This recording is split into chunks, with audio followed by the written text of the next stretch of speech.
Rekam jejak Tisha Ernie dituding jadi pelakor diisukan dekat dengan Sule bikin Natalie galau.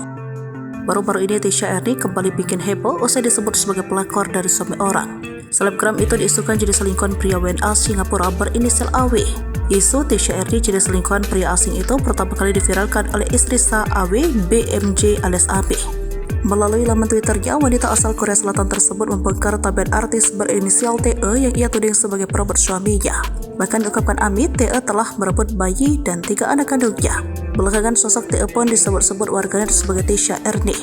Hal tersebut akhirnya membuat Ami nekat melabrak Tisha Ernie dan Awi saat bertemu di rumah sakit swasta kawasan Jakarta Selatan pada Jumat 29 Februari 2024 kemarin.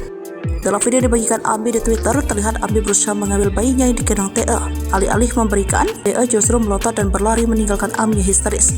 Ketika ditelusuri terlihatnya sebagai rekam, Tisha Ernie memang pernah dikabarkan pansos di tengah konflik masa lalu rumah tangga Sule dan Natalie. Sebab dulu sebelum Sule dan Natalie bercerai, Tisha Ernie pernah mengungkap hal mengejutkan.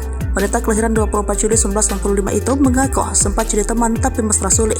Tisha Ernie pun membocorkan chat mesra Sule kepadanya. Jatuhnya TTM, soalnya dari aku pribadi nggak mau ada hubungan apa gitu. Aku kan juga masih single. Akui Tisha Ernie pada April 2021. Namun setelah mengurai pengakuan mengejutkan, wanita asalkan dari Sulawesi Tenggara itu justru meralatnya. Tisha mengaku jadi teman tapi mesra Sule saat Sule masih sendiri alias belum menikah. Karenanya saat dituding jadi pelakor, Tisha Ernie tak terima.